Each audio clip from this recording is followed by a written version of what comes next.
للہ رب العالمین والصلاة والسلام علی حبیبہ محمد وآلہ وصحبہ اجمعین۔ اعوذ باللہ من الشیطان الرجیم، بسم اللہ الرحمن الرحیم۔ وقولہ تعالی ان اريد الا الاصلاح ما استطعت وما توفیقی الا باللہ۔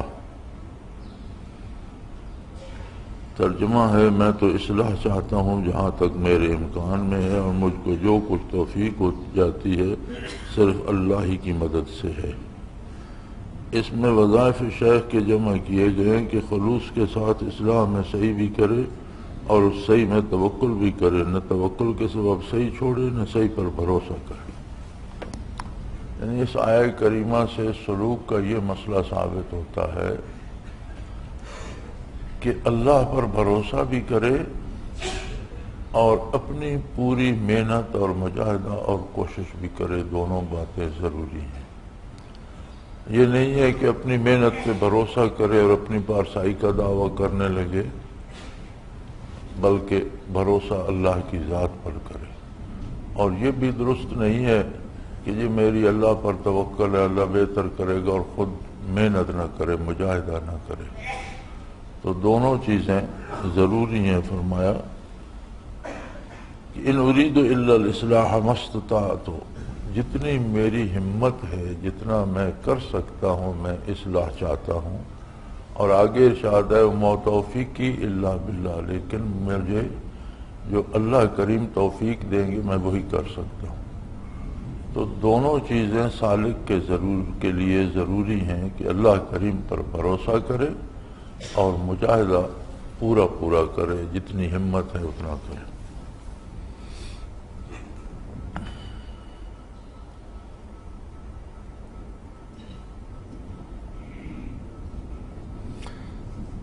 قولہ تعالی فاما الذین شقوا ففی النار الی قولہ الا ما شاء ربک، وقولہ تعالی واما الذین سعدوا ففی الجنہ الی قولہ الا ما شاء ربک۔ جو لوگ شکی ہیں وہ دوزخ میں ویسے حال میں ہیں، ہاں اگر خدا ہی کو منظور ہو تو دوسری بات ہے۔ اور قولہ تعالی رہ گئے وہ لوگ جو سعید ہیں سو وہ جنت میں ہوں گے، الی قولہ تعالی اگر خدا کو ہی منظور ہو تو دوسری بات ہے۔ سہل توجیہ اس کی یہ ہے کہ سعید و شکی سے مراد نیک کار اور بدکار لیا جائے، خواہ مومن ہو یا کافر۔ مومن کے معنی بس یہ ہے کہ عاصی ناجی میں ہوگا جس کو خدا چاہے، یعنی ایمان لے آوے، اور متی جنت میں ہوگا جس کو خدا، یعنی اس کا خاتمہ کفر پر ہو جائے۔ اس میں دلالت اس پر ہے کہ نہ طاعت پر ناز کرے نہ عصیان سے مایوس ہو۔ جنہوں نے اس آیت سے فنائے نار پر استدلال کیا، اس کے جواب میں اتنا دینا کافی ہے کہ اذا جال احتمال و بطل الاستدلال، پھر اجماع و قواطع اس کے خلاف ہیں، اس کے بطلان کی مستقل دلیل ہے۔ آیہ کریمہ ہے کہ شکی جو ہے، بدبخت جو ہے، وہ دوزخ میں ہوگا، ہاں یہ کہ جب تک رب چاہے، اور سعید جو ہے، نیک بخت جو ہے، وہ جنت میں ہوگا، ہاں جب تک کہ اللہ چاہے۔ تو اس سے بعض لوگوں نے یہ دلیل حاصل کی ہے کہ جہنم میں ہمیشگی نہیں ہوگی، جب تک اللہ چاہے گا رہے گی اور اس کے بعد ختم ہو جائے گی۔ تو اس کا رد فرمایا پہلی بات تو یہ ہے کہ شکی کافر ہوگا تو ہمیشہ دوزخ میں رہے گا، لیکن اگر شکی کے زمرے میں مومن بھی آئے گا، یعنی بدکار تھا، توبہ کیے بغیر مر گیا، تو پھر ہو سکتا ہے اسے بھی وہ گناہوں کی سزا پانے کے لیے کچھ عرصہ جہنم میں جانا پڑے، اور جب رب چاہے اسے آزاد کر دے، جنت بھیج دے۔ یا دوسری تعویل فرماتے ہیں یہ ہے کہ گناہوں کی کثرت کی وجہ سے اس کا خاتمہ ہی ایمان پر نہ ہو اور مرنے سے پہلے ایمان ضائع کر بیٹھے، تو پھر ہمیشہ کے لیے دوزخی ہو گیا۔ اسی طرح جو سعید یا نیک بخت ہیں یا نیکوکار ہیں وہ جنت میں ہوں گے جب تک اللہ چاہے۔ تو تو فرماتے ہیں اگر اس سے یہ دلیل لی جائے کہ دوزخ ختم ہو جائے گی تو یہ تو جنت پر بھی اس کا مطلب ہے پھر جنت بھی ختم ہو جائے گی۔ فرماتے ہیں اس کی مراد یہ نہیں ہے، بلکہ اس سے مراد یہ ہے کہ اللہ نے جو چاہا وہ بتلا دیا کہ ہم فیہا خالدین، کہ وہ اس میں ہمیشہ ہمیشہ رہیں گے۔ تو اس میں جو آیت کے فناء نار پر استدلال کیا، جو اس کی دوزخ کے ختم ہونے پر دلیل کرتے ہیں، تو فرمایا وہ کہتے ہیں کہ اس آیت سے احتمال ہے، ایسا احتمال ہوتا ہے، اور فرماتے ہیں اصول یہ ہے کہ اذا جاء الاحتمال بطل الاستدلال، جس دلیل میں احتمال آ جائے وہ دلیل خود باطل ہو جاتی ہے، وہ ختم ہو جاتی ہے۔ لہذا ان کی یہ دلیل باطل ہے کہ دوسری بے شمار آیات اور احادیث سے جنت اور دوزخ کا ہمیشہ باقی رہنا ثابت ہے۔ ہمارے ایک دوست تھے، بہت اچھے عالم تھے، دنیوی علوم میں بھی بڑے اچھے، ایم اے تک انہوں نے پڑھا، اور ایف اے میں گولڈ میڈلسٹ تھے، بی اے میں گولڈ میڈلسٹ تھے، ایم اے میں گولڈ میڈلسٹ تھے۔ پھر دیوبند چلے گئے اور فارغ التحصیل عالم تھے دیوبند کے بھی۔ اب بھی ایم اے کے کورس میں ان کی فقہی موضوع پر ان کی کتابیں ایم اے کے کورس میں رائج ہے، اللہ پاک مغفرت فرمائے، فوت ہو چکے ہیں۔ تو انہوں نے یہ بات میرے ساتھ ایک دن کی تھی کہ جہنم میں لوگ اپنی سزا پانے کے بعد ختم ہو جائیں گے، لوگوں کو بھی ختم کر دیا جائے گا، جہنم کو بھی ختم کر دیا جائے گا۔ تو میں نے کہا قرآن کریم نے تو 30ویں پارے کی پہلی سورت میں اما یتساءلون میں یہ بتایا ہے کہ لا یذوقون فیہا الا احقابا۔ حقبہ کہتے ہیں 100 صدیوں کا ایک حقبہ ہوتا ہے، 100 سال کی ایک صدی ہوتی ہے، 100 صدی کا ایک حقبہ ہوتا ہے کہ یہ حقبوں کے حساب سے دوزخ میں رہیں گے۔ آگے دلیل اللہ نے یہ دی ہے کہ اگر یہ دنیا میں رہتے، یہ تو انہیں 50 سال 60 سال 100 سال اللہ نے مہلت دی، اگر انہیں وہ مہلت بھی صدیوں اور حکموں کے حساب سے دیتا تو یہ وہ پورا عرصہ کفر ہی کرتے رہتے، ان کے توبہ کرنے کی امید نہیں تھی۔ اگر انہیں ہمیشہ کی یا دائمی زندگی دنیا میں مل جاتی تو یہ دائمی کافر ہوتے، اس لیے جہنم میں دائمی رہیں گے، ہمیشہ رہیں گے۔ تو پھر خاموش ہو گئے۔ کبھی قرآن میں جگہ جگہ خالدین فیہا، ہمیشہ رہیں گے کا لفظ موجود ہے، تعویلیں کرنے کی کیا ضرورت ہے؟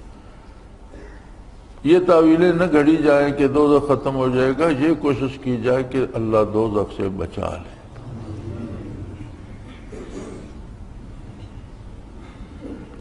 قولہ تعالی فاستقم کما امرت ومن تاب معاک، ترجمہ دیا گیا ہے تو آپ جس طرح آپ کو حکم ہوا ہے مستقیم رہیے، اور وہ لوگ بھی جو توبہ کر کے آپ کے ہمراہ ہیں۔ حاصل استقامت کا یہ ہے کہ حقوق خلق کو حق کا ادا کرنا، اور کثرت کا عبادت میں اور عبادت کا کثرت میں مشاہدہ کرنا، اور آپ کی استقامت اور ہے، آپ کے اتباع کی اور ہے۔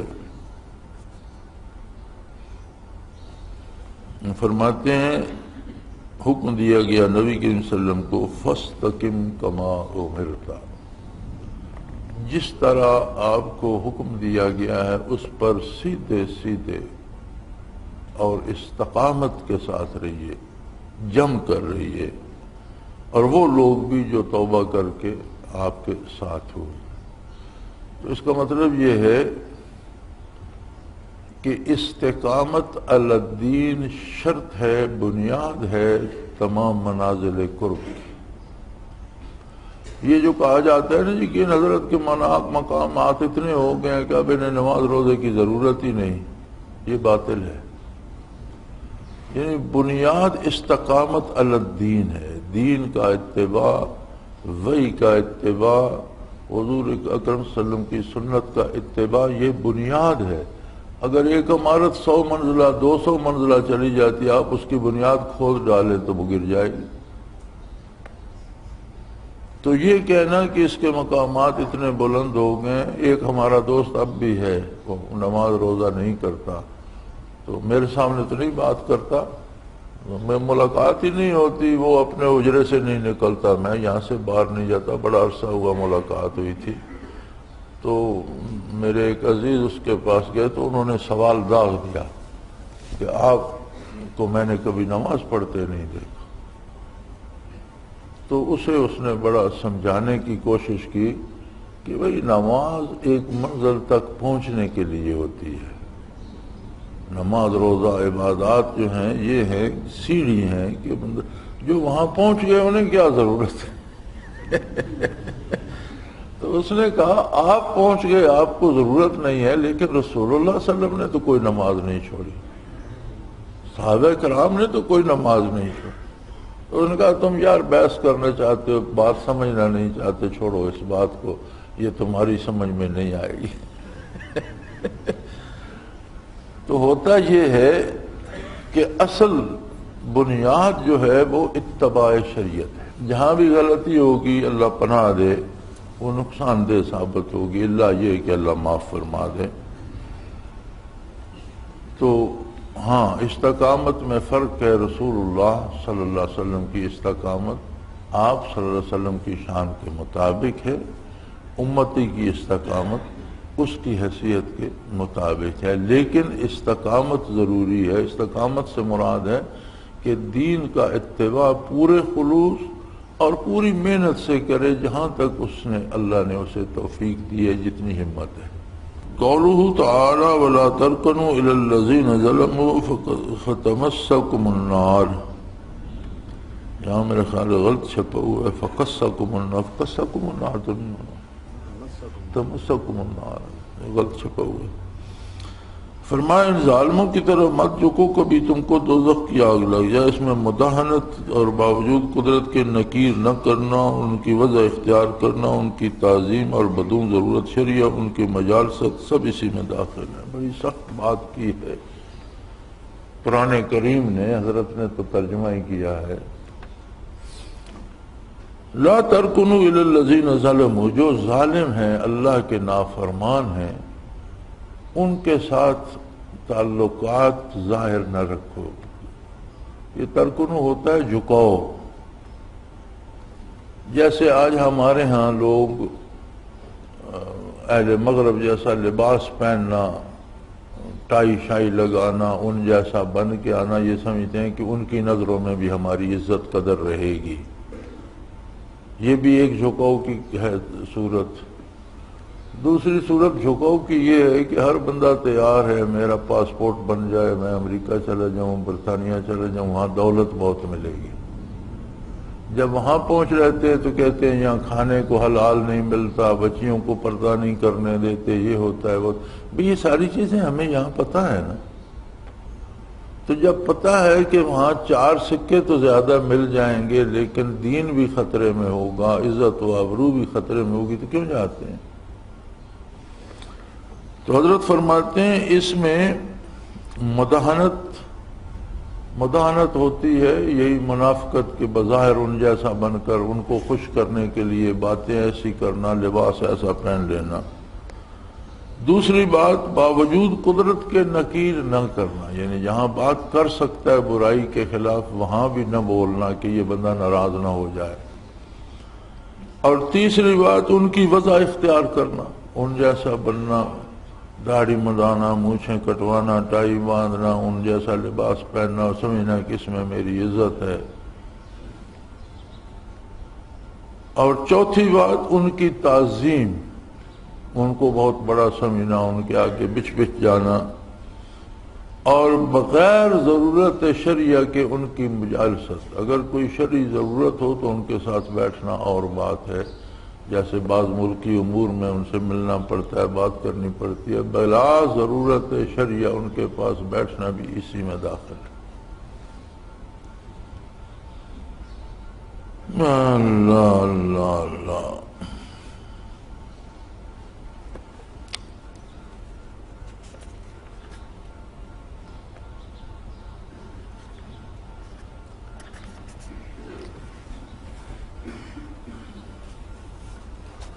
قولہ تعالی ان الحسنات یذہبن السیئات، بے شک نیک کام مٹا دیتے ہیں برے کاموں کو، یعنی انوار طاعت سے ظلمات معیشت دور ہو جاتی ہے، قذافِ روح، اور اس میں یہ بھی داخل ہے کہ طاعت کے ملکہ کے غلبہ سے معیشت کا معدہ مزمحل ہو جاوے، یعنی ہر نیکی پر انوارات پیدا ہوتے ہیں اور ہر برائی پر سیاہی اور ظلمت پیدا ہوتی ہے، تاریکی پیدا ہوتی ہے۔ تو فرماتے ہیں نیکیوں کے انوارات برائیوں کی ظلمت کو دور کر دیتے ہیں، جب روشنی آتی ہے تاریکی چلی جاتی ہے۔ اور اس میں یہ بھی داخل ہے کہ نیکی کے غلبے سے مزید نیکی کی استعداد پیدا ہوتی ہے، بندہ ایک نیکی کرتا ہے اللہ اسے اور 10 نیکیاں کرنے کی توفیق عطا کر دیتا ہے، وہ 10 کرتا ہے اسے 1000 کرنے کی توفیق دے دیتا ہے۔ جب نیکیوں کی توفیق عطا ہوتی ہے تو برائی کا جو جذبہ ہے وہ از خود کمزور پڑنے لگ جاتا ہے، دونوں چیزیں بیک وقت تو نہیں رہ سکتی۔ قولہ تعالی وَلِذَٰلِكَ خَلَقَهُمْ، اللہ نے فرمایا ان لوگوں کو اسی واسطے پیدا کیا ہے۔ روح البیان میں ہے کہ اس سے اختلاف کے لیے ان کو اس لیے پیدا کیا ہے کہ وہ اس کے جمال یعنی لطف اور جلال یعنی قہر کے مظاہر ہوں۔ وَمَا خَلَقْتُ الْجِنَّ وَالْإِنسَ إِلَّا لِيَعْبُدُونَ کے منافی نہیں، یہ ایک غایہ تکوینیہ ہے، غایہ تشریعیہ نہیں۔ اس میں یہ ہے کہ ان لوگوں کو اسی کام کے لیے پیدا کیا ہے، یعنی بعض لوگ ازلی سعید ہوتے ہیں اور انہیں سعادت نصیب ہوتی ہے، بعض لوگ ازلی بدبخت ہوتے ہیں اور وہی کام وہ کرتے ہیں۔ اب یہ مالک کی مرضی کہ اس نے کس کو کیا استعداد دی ہے، اور یہ قاعدہ تکوینی ہے۔ تکوینی امور وہ ہوتے ہیں جن کا فیصلہ اللہ کریم فرما دیتے ہیں، یعنی اللہ کی طرف سے جو ہوتے ہیں۔ اور وہ آیت جو ہے کہ ما خلقت الجن والانس الا لیعبدون، جنوں اور انسانوں کو ہم نے اپنی عبادت کے لیے اور معرفت کے لیے پیدا کیا، فرمایا اس کے منافی نہیں کہ وہ چیز تشریعی ہے، وہ حکم شریعت کے مطابق ہے کہ ہر کوئی مکلف ہے، لیکن جو اللہ کی قدرت ہے اس پر وہ حکم لاگو نہیں ہوتا، یعنی تکوین پر لاگو نہیں ہوتا۔ یہ بڑی نازک باتیں ہیں اور یہ اللہ سمجھ ہی دے دے، ورنہ ان سے بندہ گمراہ ہو جاتا ہے۔ ایک سادہ سی مثال عرض کر دیتا ہوں کہ ایک بندے نے ایک بڑا عالی شان محل بنایا، اب اس میں اس نے ایک ہی جگہ کی اینٹیں بھی لگائیں، ایک جیسا سیمنٹ بھی لگایا، ایک جیسے فرش بھی لگائے، سب قیمتی ہیں۔ ایک کمرے میں وہ خود رہتا ہے، بڑا اسے سنوارا، ایک اور کمرہ ساتھ ہے، اسے بھی بڑا سنوارا ہے اور بڑے اچھی قیمتی چیزیں اس میں لگائی ہیں، لیکن وہ غسل خانہ ہے۔ تو اب جو اینٹیں غسل خانے میں لگیں یا جو فرش غسل خانے میں لگا، اس کا کیا قصور ہے کہ اس دوسرے کمرے میں تو وہ خود رہتا ہے، ایک اس کا مہمان خانہ ہے، ایک بچوں کا کمرہ ہے، سارے سجے سمرے ہیں، کہیں اچھے اچھے کھانے ہیں، کسی میں چائے پی جا رہی ہے، کسی میں ملاقاتیں ہو رہی ہیں، اور غسل خانہ ہے کہ جب کسی کو رفع حاجت ہوتی ہے تو اس میں گھس جاتا ہے، کسی نے غسل کرنا ہوتا ہے تو اس میں گھس جاتا ہے۔ تو اینٹیں بھی وہی ہیں، فرش بھی وہی ہے، تو وہ فریاد کرے کہ میرے ساتھ ایسا کیوں ہو رہا ہے، تو آپ جواب دیں گے کہ وہ مالک ہے، اینٹوں پر خرچ اس نے کیا، فرشوں پر خرچ اس نے کیا، اس کی مرضی، اتنا اختیار ہے اس کو کہ جس کمرے کو چاہے اپنا مسکن بنائے، جسے چاہے مہمان خانہ بنائے، جسے چاہے باتھ روم بنا دے۔ تو کائنات کا مالک تو حقیقی مالک ہے۔ جو تصرف اللہ اس میں کرتا ہے اس پر اعتراض کرنے کی گنجائش نہیں ہوتی، اس کی اپنی ملکیت ہے، وہ خود خالق ہے۔ تخلیقی طور پر کسی کو بدبخت پیدا کر دیا تو اس کے اختیار میں، تخلیقی طور پر کسی کو صالح مزاج دے دیا تو اس کی اپنی عطا ہے، اس پہ کون اعتراض کرے۔ لیکن یہ باتیں ایسی ہیں کہ یہ عام آدمی کی سمجھ میں نہیں آتی. وَقَلَّا نَقُصُّ عَلَيْكَ مِنْ أَنْبَاءِ الرُّسُلِ مَا نُثَبِّتُ بِهِ فُؤَادَكَ، اور پیغمبروں کے قصوں میں سے ہم یہ سارے قصے آپ سے بیان کرتے ہیں، اس کے ذریعے سے ہم آپ کے دل کو تقویت دیتے ہیں. فرماتے ہیں اس میں دلیل ہے کہ مقبول کے قصص کو قلوب کی تثبیت و تقویت اور تمشید میں خاص اثر داخل ہے، اس لیے بزرگوں اور اولیاء کی حکایات جمع کرنے کا خاص اہتمام کیا جائے. قرآن کریم نے فرمایا کہ اے میرے حبیب، ہم اگلے نبیوں کے قصے آپ کو اس لیے سناتے ہیں کہ آپ کے قلب اطہر کو بھی تقویت ہو. فرماتے ہیں اس میں دلیل یہ ہے بزرگان دین کی حکایات پڑھی جائیں تو قلب میں کیفیت ایک قوت کی، استقامت کی اور اطاعت کی پیدا ہوتی ہے. اس لیے یہ اہتمام کیا جانا چاہیے کہ بزرگوں کی حکایات جمع کی جائے. الحمدللہ سورہ ہود علیہ السلام ختم ہوئی، آگے سورہ یوسف شروع ہوتی ہے. سورہ کا نام سورہ یوسف اس لیے کہ حضرت یوسف علیہ السلام کے واقعات اس میں ارشاد فرمائے گئے ہیں. قوله تعالی اذ قال یوسف لأبیہ یا ابت انی رأیت احد عشر کوکبا والشمس والقمر رأیتهم لی ساجدین. ترجمہ، جبکہ یوسف علیہ السلام نے اپنے والد سے کہا کہ ابا میں نے 11 ستارے اور سورج اور چاند دیکھے ہیں، ان کو اپنے روبرو سجدہ کرتے ہوئے دیکھا ہے. اس میں اس بات پر دلیل ہے کہ مرید کو چاہیے کہ جو حال یا وارد بیداری میں یا خواب میں پیش آوے اس کو اپنے شیخ سے بیان کرے. فرماتے جس طرح یوسف علیہ السلام نے خواب دیکھا اور اپنے والد گرامی سے عرض کیا، مرید کو چاہیے کہ اسے کشفاً کسی چیز کی سمجھ آئے یا بیداری میں کسی چیز کی سمجھ آئے تو بجائے اس کے کہ اس کا اشتہار دیتا پھرے یا اس پر عمل شروع کر دے، اپنے شیخ سے بات کر کے اس کی تعبیر پتہ کرے. چونکہ ہر مشاہدہ ہر خواب کی طرح تعویل و تعبیر کا محتاج ہوتا ہے. قولہ تعالی یا بنی لا تقصص رؤیاک علی اخوتک فکیدوا لک کیدا. انہوں نے فرمایا کہ بیٹا اپنے خواب کو بھائیوں کے روبرو بیان مت کرنا، وہ تمہارے لیے کوئی خاص تدبیر کریں گے. اس میں دلالت ہے کہ اپنا حال غیر شیخ سے نہ کہے، اس میں ضرر کا احتمال ہے، وہ ضرر اختلاف مقامات سے مختلف. یعنی اپنا مشاہدہ یا اپنی کیفیت شیخ سے تو ضرور پوچھے لیکن دوسروں پہ ظاہر نہ کرے، اس میں نقصان کا اندیشہ ہے.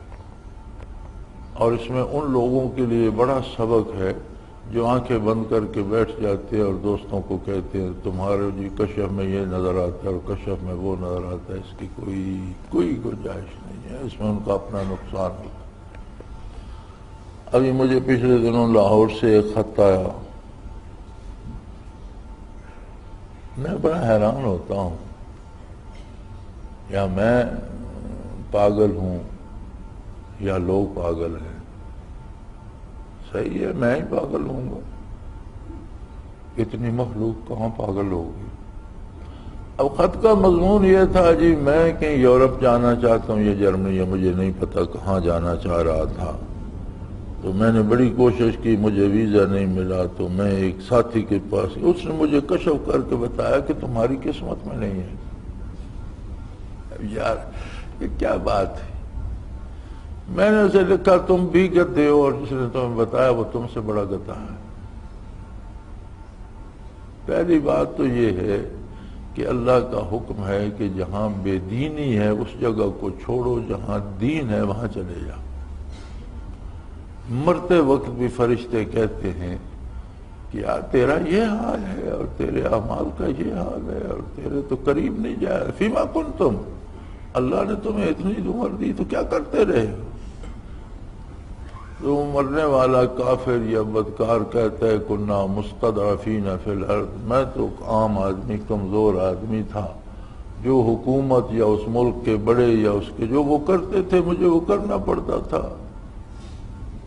تو وہ کہتے ہیں الم تکن ارض اللہ واسعہ، کیا اللہ کی زمین وسیع نہیں تھی؟ فلم تہاجروا فیہا فتہاجروا فیہا، اللہ کی زمین وسیع تھی، جہاں لوگ بدکار تھے اس جگہ کو چھوڑ دیتے، وہاں چلے جاتے جہاں نیک لوگ تھے۔ یعنی حکم شرعی یہ ہے کہ جس زمین پر کفر ہو، برائی ہو، بدکاری ہو، اگر تم وہاں ہو بھی تو اسے چھوڑ کر وہاں چلے جاؤ جہاں دین ہے۔ یہاں الٹی گنگا بہہ رہی ہے، جہاں دین پر عمل کرنا آسان ہے، اللہ اللہ مل سکتی ہے، اسے چھوڑ کر ادھر بھاگنے کی کوشش ہے۔ اور پھر اس پر کشف والوں سے پوچھو، وہ آنکھیں بند کر کے تجھے کیا پتا کس کی قسمت میں کیا، تجھے اپنی قسمت کا نہیں پتا، تجھے یہ نہیں پتا کہ اگلی سانس آئے گی یا نہیں آئے گی۔ تو کشف و مشاہدہ، ایک تو اس پہ اعتبار نہ کرے جب تک شیخ سے تعبیر نہ لے لے، اور دوسرا دوسروں کے سامنے بیان ہی نہ کرے، چاہے جائے کہ ان کی رہنمائی کرتا پھرتا ہو۔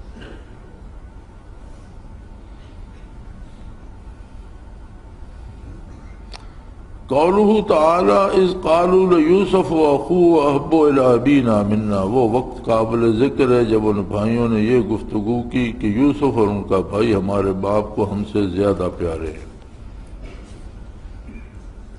اس میں دلالت ہے کہ شیخ کو جائز ہے کسی مرید کے ساتھ دوسروں سے زیادہ محبت رکھے، چونکہ اس میں اوروں سے زیادہ شدت آثار پائے، اور بعض اوقات مریدوں کو شیخ پر خطا اجتہادی کا ویسے ہی گمان ہوتا ہے جیسے ان بھائیوں کو ہوا تھا۔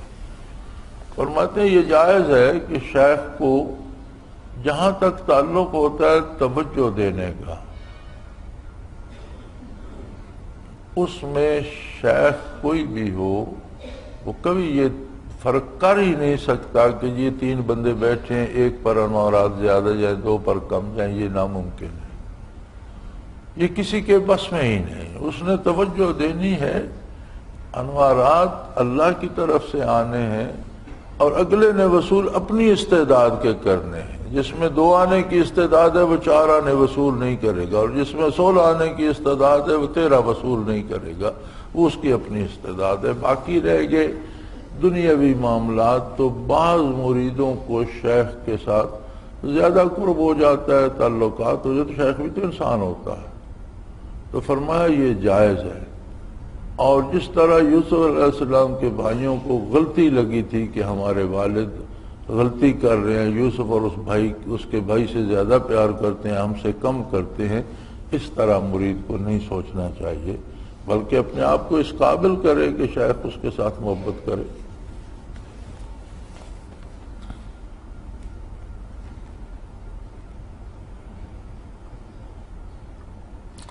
قولہ تعالی یخلق لکم وجہ ابیکم وتکونوا من بعدہ قوما صالحین، تو تمہارے باپ کا رخ خالص تمہاری طرف ہو جائے گا اور تمہارے سب کام بن جائیں گے۔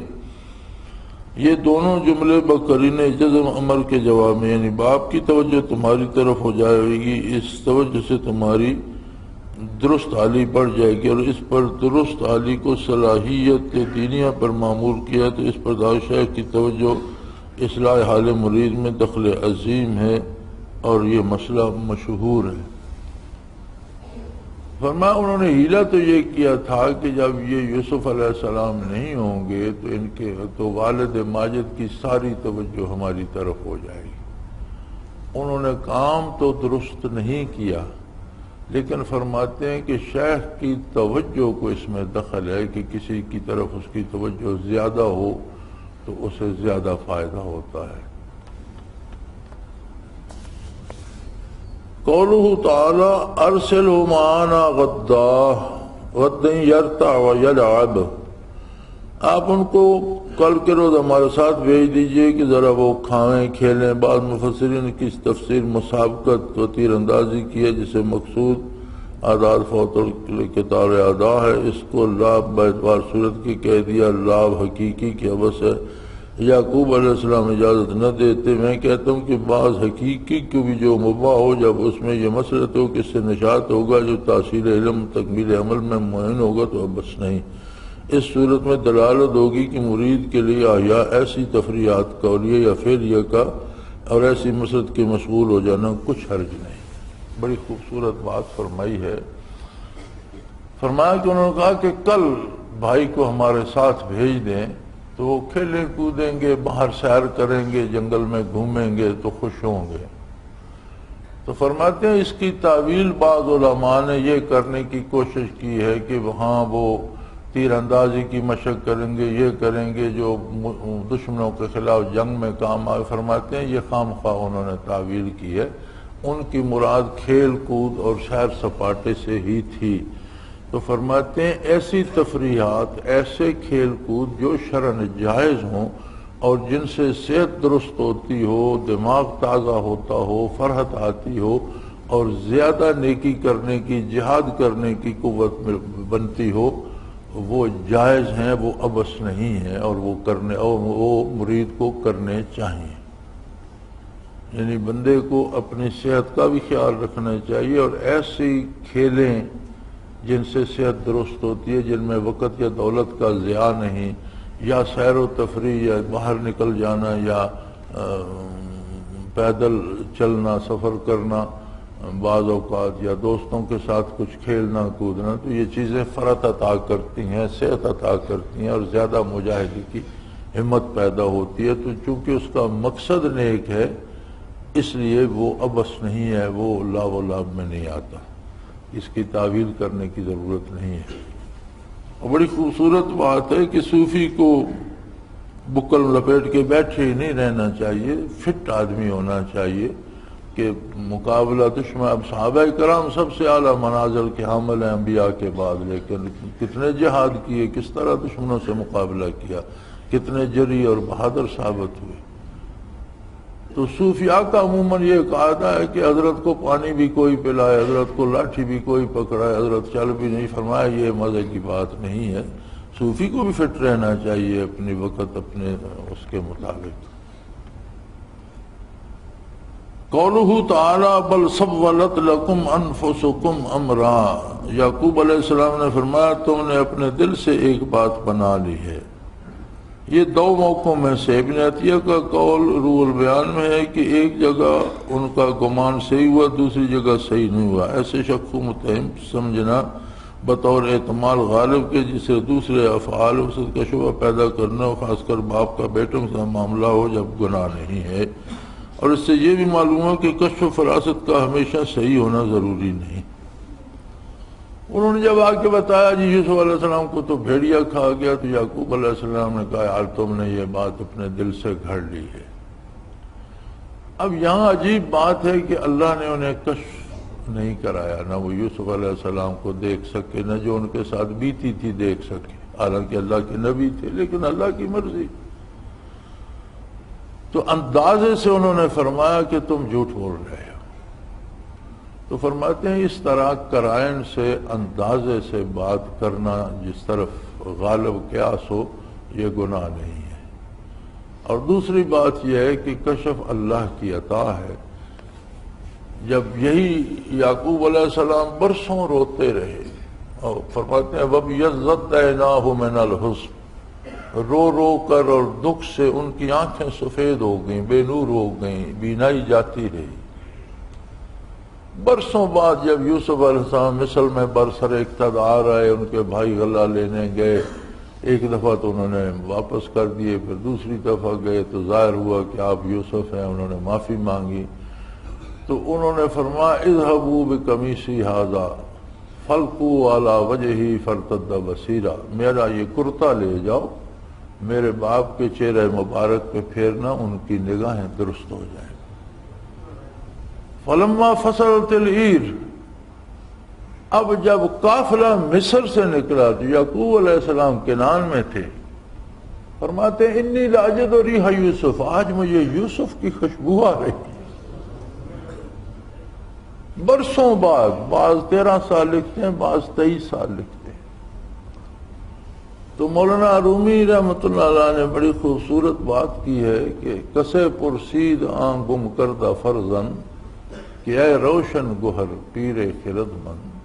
کسی نے یعقوب علیہ السلام سے یہ پوچھا جس کا بیٹا گم ہو گیا تھا کہ اے روشن مزاج اور دانا تر بزرگ، ز مصرش بوئے پیراہن شمیدی چرا در چاہے کرانش ندیدی، مصر سے تو یوسف کی خوشبو آپ نے سونگھ لی، کہاں مصر اور کہاں کنعان، اور کنعان کے ایک کنویں میں پڑا رہا چرا در چاہے کنعانش ندیدی، تو کنعان کے کنویں میں آپ نے کیوں نہیں دیکھا کہ یوسف تو کنویں میں پڑا ہے؟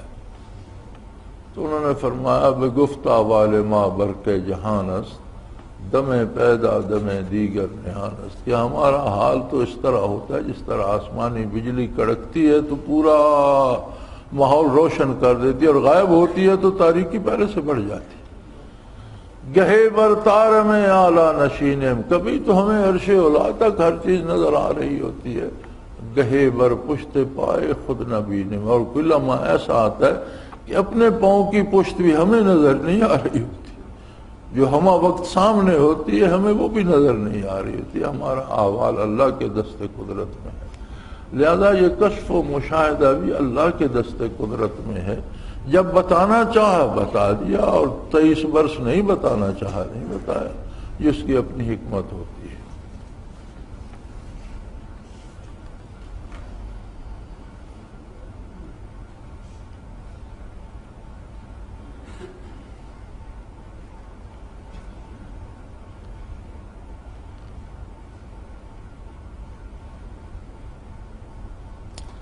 قولہ تعالی وشروہ بثمن بخس، ترجمہ ان کو بہت ہی کم قیمت پر بیچ ڈالا۔ جلالین میں ہے کہ یوسف علیہ السلام اس خوف سے ساکت رہے کبھی بھائی ان کو قتل نہ، قرآن سے بھی ظاہر یہی معلوم ہوتا ہے کہ ساکت رہے۔ اس سے یہ مسئلہ نکلتا ہے کہ اگر خوف ضرر سے انکار علی المنکر سے، جیسے یہاں بے حرام منکر تھا، سکوت کرے تو منافی کمال نہیں۔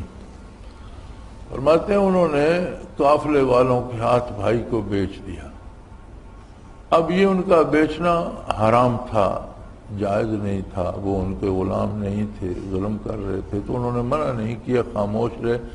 فرماتے ہیں اس لیے خاموش رہے کہ انہیں خطرہ تھا کہ یہ بھائی قافلے والوں سے لے جائیں گے کہ ہم نہیں بیچتے اور مجھے قتل کر دیں گے، تو جہاں اس طرح کا اندیشہ ہو وہاں اگر خاموشی اختیار کرے تو گناہ نہیں ہوگا۔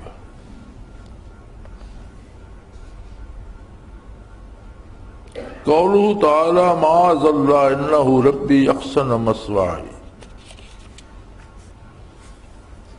یوسف علیہ السلام کا اللہ کی پناہ وہ میرا مربی ہے، مجھ کو کیسی اچھی طرح رکھا، یعنی عزیز میرا آقا۔ اس میں دلالت ہے کہ اپنا محسن کافر بھی ہو اس کی بھی رعایت کرنی چاہیے، اور اہل طریق اس میں سب سے بڑے ہوئے۔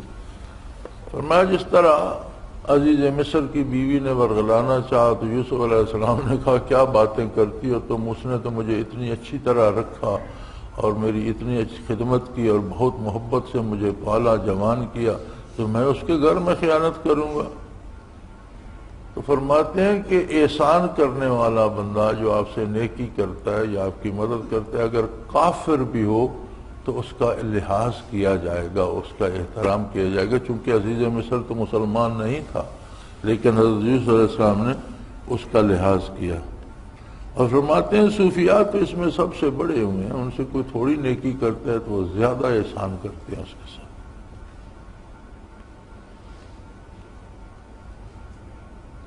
قولہ تعالیٰ ہی راودتنی، یوسف علیہ السلام نے کہا کہ یہ مجھ کو پھسلاتی ہے، اس میں دلالت ہے کہ مخالف کا عیب ایسے وقت ظاہر کر دے جب اخوا سے اپنا ضرر متحمل ہو، مکارم اخلاق کے خلاف نہیں۔ ویسے تو کسی کا عیب ظاہر کرنا اچھی بات نہیں ہے اور اعلی اخلاق کے خلاف ہے، لیکن جب نقصان کا اندیشہ اس کے جھوٹ کی وجہ سے ہو تو پھر مخالف کا جھوٹ ظاہر کر دینا اعلی اخلاق کے خلاف نہیں ہے۔ قولہ تعالی فلما رأینہ واکبرنہ وقطعن ایدیہن، عورتوں نے جب ان کو دیکھا حیران رہ گئے اور اپنے ہاتھ کاٹ لیے۔ روح البیان میں ابن عطا سے منقول ہے کہ یہ تو مشاہدہ مخلوق کا غلبہ اثر ہے، مشاہدہ حق کا کیسا کچھ اثر ہو سکتا ہے؟ تو اگر ایسے شخص سے کوئی امر خلاف ظاہر صادر ہو تو اس پر اعتراض و انکار نہ کریں کہ ایک انسان کو دیکھا ان عورتوں نے اور اپنے ہاتھ کاٹ ڈالے مصر کے امراء کی عورتوں نے، تو یہ اگر ایک انسان کے مشاہدے کا ایسا اثر ہو سکتا ہے تو جنہیں مشاہدہ حق حاصل ہے ان سے اگر اس طرح کی کوئی حرکت ہو جائے تو ان پر اعتراض نہ کیا جائے کہ وہ بہت بلند بات ہے، نہ اس پر اعتراض کرے نہ انکار کرے۔ قولہ تعالی قال لا یاتکما طعام ترزقانہ الا نبأتکما بتاویلہ قبل ان یاتیکما۔ یوسف علیہ السلام نے فرمایا کہ تمہارے پاس جو کھانا آتا ہے اور تمہیں ملتا ہے اس کے آنے سے پہلے اس کی حقیقت بتلا دیا کرتا ہوں۔ روح البیان میں ہے کہ اگر کوئی عالم اپنے اوصاف اس لیے بیان کرے کہ لوگ اس سے نفع حاصل کریں تو جائز ہے، اور یہ تزکیہ ممنوعہ میں داخل نہیں۔ بعض بزرگوں نے اپنے کمالات ظاہر کیے، اس پر انہی لوگ ان کو مدعی کہیں گے، اس کا منشا یہ فرمایا بعض بزرگ اپنے کمالات ظاہر کرتے ہیں اور اس لیے ظاہر کرتے ہیں کہ دوسرے اس سے استفادہ کریں، اور یہ جائز ہے۔ میں اپنی بڑائی کے لیے ظاہر کرنا جائز نہیں ہے، لیکن کسی چیز جو آپ کے پاس ہے اس کو اس لیے ظاہر کریں کہ اگلے کو فائدہ ہو اور وہ بھی حاصل کرے، تو یہ درست ہے۔ وقال الذي ظن انه ناج منه اذكرني عند ربك۔ ترجمہ، جس شخص پر راہی کا گمان تھا اس سے یوسف علیہ السلام نے فرمایا کہ اپنے آقا کے سامنے میرا تذکرہ بھی کرنا۔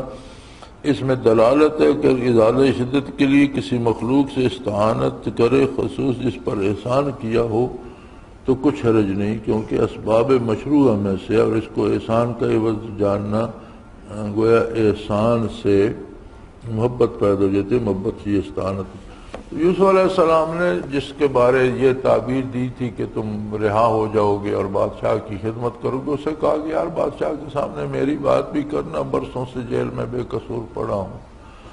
تو فرماتے ہیں کہ اس آیت سے اس پر دلالت ہے کہ کسی پر آپ نے احسان کیا ہے تو اگر کوئی امور دینیہ میں سے کسی طرح اس سے کوئی مدد ہو سکتی ہے جو شرعاً جائز ہے تو وہ لینا کوئی حرج نہیں، درست ہے۔ قولہ تعالیٰ قال تزرعون 7 سنین دابا، آپ نے فرمایا 7 سال متواتر غلہ بونا۔ یوسف علیہ السلام نے فوراً ہی اس کو ارشاد فرمانا شروع کر دیا، اس پر ملامت نہ کی کہ تو نے میری خواہش اذکرنی ربک کیوں نہیں بتائی، تیری کیوں یہی شان ہونا چاہیے۔ ہاں، وہ اب اس بندے کو یوسف علیہ السلام نے کہا تھا کہ بادشاہ کے سامنے میرا ذکر کرنا، تو وہ بھول گئے اور کئی سال پھر گزر گئے۔ تو بادشاہ کو خواب آیا تو وہ خواب کی تعبیر سے اسے یوسف علیہ السلام یاد آیا اور بھاگا بھاگا تعبیر پوچھنے آیا۔ تو فرماتے ہیں یوسف علیہ السلام نے اسے ملامت نہیں کی کہ تم نے اتنا عرصہ تو مجھے یاد نہیں کیا، اب ضرورت پڑی تو آ گئے ہو، بلکہ فوراً ہی اسے خواب کی تعبیر بتانا شروع کر دی۔ فرمایا اہل اللہ کی شان یہی ہوتی ہے کہ چھوٹی چھوٹی باتوں پر گرفت نہیں کرتے، لیکن بندے کو خود احساس ہونا چاہیے۔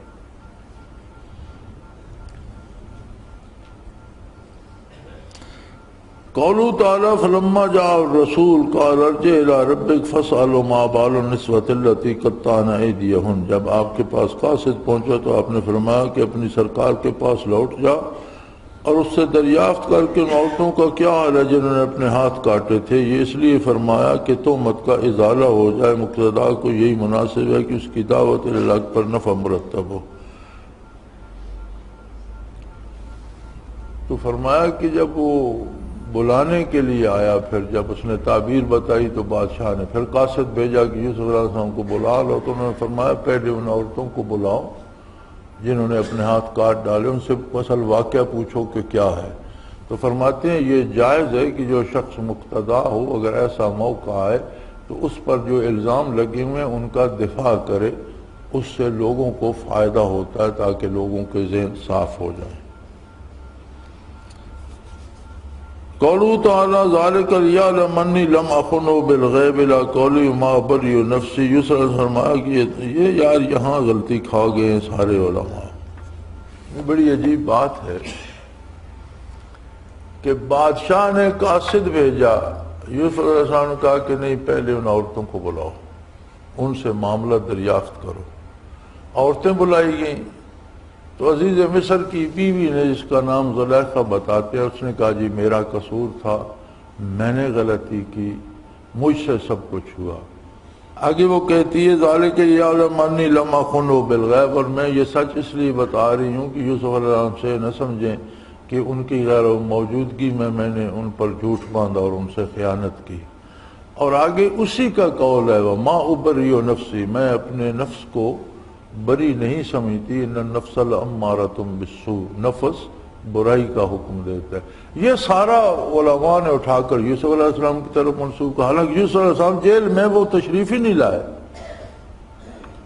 اور یہ ساری بات ہونے کے بعد دوبارہ بادشاہ حکم دیتا ہے کہ جاؤ یوسف علیہ السلام کو لے کے آؤ، اور پھر وہ دربار میں آتے ہیں۔ تو یہ نہ یہاں کوئی قرینہ صارفہ ہے، قرینہ صارفہ کہتے ہیں کہ ایسا اشارہ ملے کہ عبارت اس طرف مڑ جائے، وہ بھی کوئی نہیں، سری عبارت بھی اس طرف دلالت نہیں کرتی۔ قرآن بتاتا ہے کہ یوسف علیہ السلام نے جیل میں انکار کر دیا کہ میں نہیں آتا بادشاہ کے پاس، پہلے ان عورتوں کو بلاؤ۔ ان عورتوں نے یہ سارا وما ابری نفسی بھی کہا، اور یہ پہلا بھی کہا ذالک لیعلم انی لم اخنہ، کہ وہ جان لے میں، یہ سارا انہوں نے اٹھا کے یوسف علیہ السلام پر ڈال دیا کہ یوسف علیہ السلام فرماتے ہیں میں نے غائبانہ اس کی خیانت نہیں کی اور میں اپنے نفس کو بری نہیں۔ یار یہ کیا تماشا ہے۔ سید محمد سلمان پوری رحمۃ اللہ تعالی علیہ نے مدینہ منورہ مسجد نبوی میں بیٹھ کر یا اپنے قیام گاہ پہ بیٹھ کر انہوں نے کوشش کی کہ سورہ یوسف کی تفسیر وہ مدینہ منورہ میں مکمل کرے۔ سید محمد سلمان پور کوئی ہندوستان میں شہر ہوگا، تو انہوں نے اس پہ بڑی خوبصورت بحث فرمائی ہے۔ اور قرآن کریم کو آپ پڑھیں تو یہ سارے جملے زلیخا کے ہیں، پھر وہ کہتی ہے ما ابری نفسی ان النفس لامارۃ بالسوء الا ما رحم ربی، اور اس کے بعد پھر بادشاہ کہتا ہے قالا تونی بھی یستخلص لنفسی، جاؤ یوسف کو لے کے آؤ کہ میں اسے اپنے ساتھ خاص امور کے لیے رکھ لوں۔ یعنی پہلے بلانے پر آپ نہیں آئے، سارا بات عورتوں نے کی، اس کے بعد بادشاہ نے حکم دیا کہ جاؤ یوسف علیہ السلام کو قالا تونی بھی، جاؤ انہیں میرے پاس لے کر آؤ، اب تو معاملہ صاف ہو گیا، اب انہیں لے آؤ۔ تو پھر یہ جملے یوسف علیہ السلام کی طرف کس میں، بس کسی ایک نے غلطی سے لکھ دیا، بس سارے اسے نقل کرتے چلے جا رہے ہیں۔ یہ جملے زلیخا کے یوسف علیہ السلام کے نہیں ہیں۔ قال اجعلنی علی خزائن الارض، یوسف علیہ السلام فرمایا کہ مجھے ملکی خزانوں پہ معمور کر دو۔ دلالت ہے کہ منصب حکومت کی درخواست جب کہ اس میں مخلوق کا نفع و خود اپنا ضرر نہ ہوگا، یعنی کسی میں استعداد ہو اور اسے یہ بھروسہ ہو کہ میں اگر اس منصب پہ ہوں گا تو لوگوں کا فائدہ ہوگا، تو وہ درخواست کرے کہ یہ ذمہ داری مجھے دے دو، میں اچھی طرح سے کروں گا، تو اس میں حرج نہیں ہے۔ قولوا تعالی الا ترون انی اوفی الکیل وانا خیر المنزلین، دیکھتے نہیں ہو کہ میں پورا ناپ دیتا ہوں اور سب سے زیادہ میں منازی کرتا ہوں۔ اس میں دلالت ہے کہ اپنی خوش معاملگی کا اظہار کرنا اپنی مدح مقصود نہ ہو، یعنی اپنے معاملات جو اچھی طرح کرتا ہے اگر وہ لوگوں کو بتائے، میں اپنی تعریف کرنا مقصد نہ ہو بلکہ لوگوں کی اقصاء مقصود ہو کہ اس طرح کرو تو یہ درست ہے۔ قولوا تعالی قال لن ارسلہ معکم حتی تؤتون موثقا من اللہ، یعقوب علیہ السلام میں اس وقت تک نہ بھیجوں گا جب تک اللہ کی قسم کھا کر مجھے پکا قول نہ دو گے۔ اس میں دلالت ہے کہ تدبیر معزون فیہ توکل کے منافی نہیں۔ جب وہ بھائیوں نے کہا کہ بنیامین کو ہمارے ساتھ بھیجیے، تو یعقوب علیہ السلام نے کہا کہ پہلے اللہ کی قسم کھاؤ کہ تم اسے ٹھیک ٹھاک واپس لاؤ گے، نہیں تو میں تمہارے ساتھ نہیں بھیجوں گا۔ تو یہاں فرماتے ہیں کہ جو تدبیر معزون فی، یعنی جس کی اجازت دی گئی ہو شریعت میں، وہ اختیار کرنا کمال کے منافی نہیں ہے۔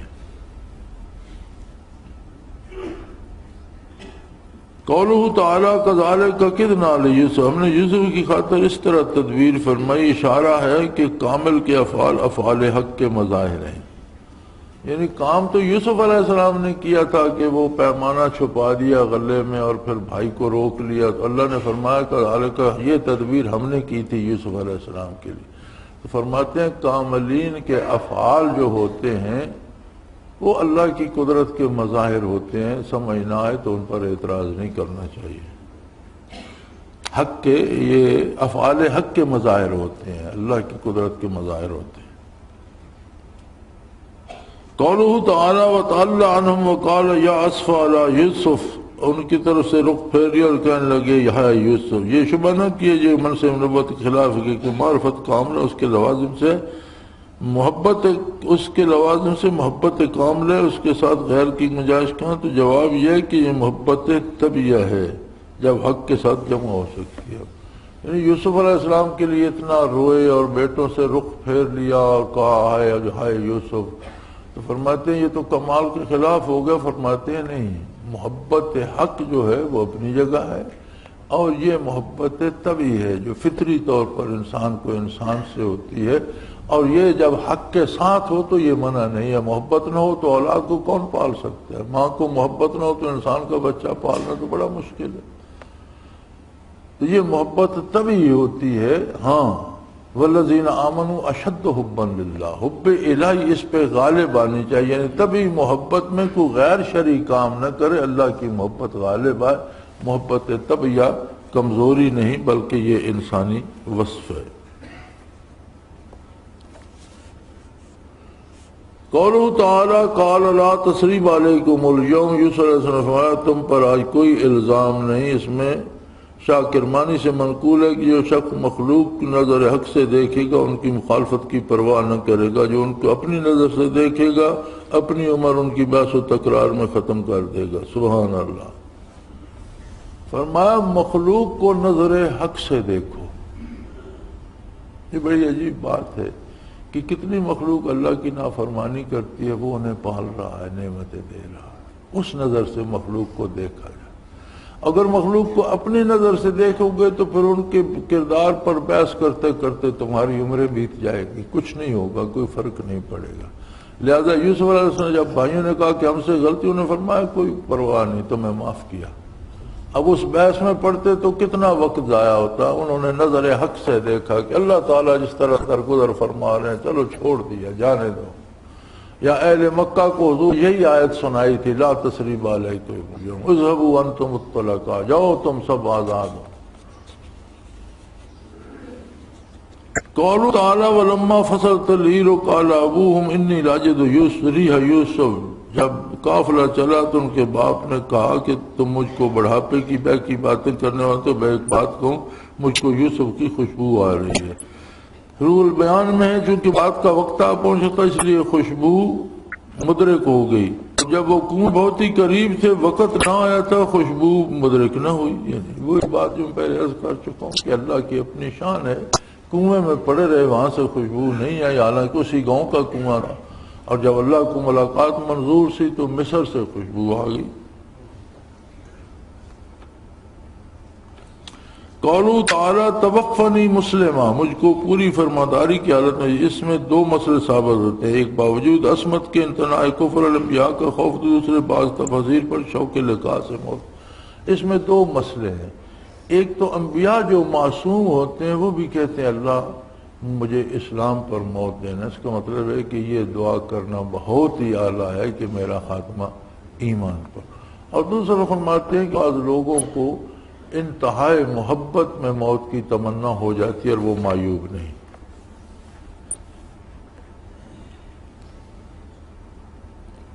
ادعو اللہ علی بصیرت انا، اللہ کی طرف اس طور پر کہ میں بصیرت، اس بات کی دلیل ہے کہ شاعب کو صاحب بصیرت و صاحب داد ہونا ضروری ہے، اس عمل جس کی طرف مرید کو بلاتا ہے۔ فرمایا اس آیت کریمہ میں یہ دلالت ہے کہ جس امر کی طرف مرید کو بلا لائے اس کی بصیرت اور اس کے بارے شیخ خود اچھی طرح جانتا ہو تب دوسرے کو بلائے۔ وآخر دعوانا ان الحمد للہ رب العالمین۔